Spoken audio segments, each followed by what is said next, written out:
Hi everyone, তোমরা সবাই কেমন আছো? আশা করি তোমরা সবাই খুব ভালো আছো। অনেকদিন পর তোমাদের সাথে একটা ভিডিও শেয়ার করতে চলে এসেছি। দেখো, আমি একটা শাড়ি অর্ডার দিয়েছিলাম। তোমরা তো দেখে অবশ্যই গেস করতে পারছো যে এটা মিশো থেকে অর্ডার দিয়েছিলাম। তো ভাবলাম শাড়িটা তোমাদের সাথে শেয়ার করি। যতবারই আমি অনেক কিছু অর্ডার দিয়েছি, অনেকবারই ভালো এসেছে, অনেকবারই অনেক খারাপ এসেছে। তো ভাবলাম এটা তোমাদের সাথে শেয়ার করি এবং দেখি কেমন এসেছে। তো চলো তোমাদেরকে দেখাই এটা কেমন এসেছে।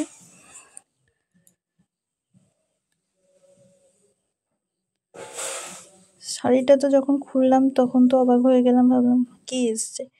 তারপর যখন খুলে দেখলাম মোটামুটি সবই ঠিক আছে, কিন্তু কালার একটু অন্যরকম চলে এসেছে। দেখো তোমরা কাছ থেকে বুঝতে পারবে, ফোনে হয়তো অতটা ভালো করে বোঝা যাচ্ছে না, কিন্তু পাড়ের দিকটা আমি দেখেছিলাম পিঙ্ক ছিল, কিন্তু হঠাৎ দেখি সাদা চলে এসেছে, শুধু আঁচলটাই ছিল পিঙ্ক। তারপর মোটামুটি কোয়ালিটি ভালো, খুব সফট, কাপড়টা ভীষণই আমার পছন্দ হয়েছে।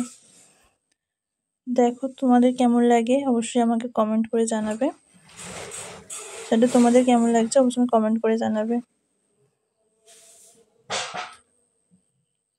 আমার তো ভালো লেগেছে।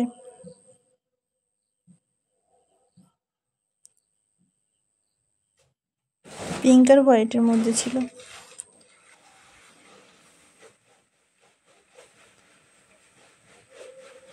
তোমাদের যদি এরকম প্রোডাক্ট আনবক্সিং এর ভিডিও যদি ভালো লাগে আমাকে কমেন্ট করে জানাবে, আমি অবশ্যই তোমাদের সাথে অনেক প্রোডাক্ট আনবক্সিং করে দেখাবো। চলো আজ ভিডিওটা এই পর্যন্ত, চলো টাটা, আবার দেখা হবে নেক্সট ভিডিওতে।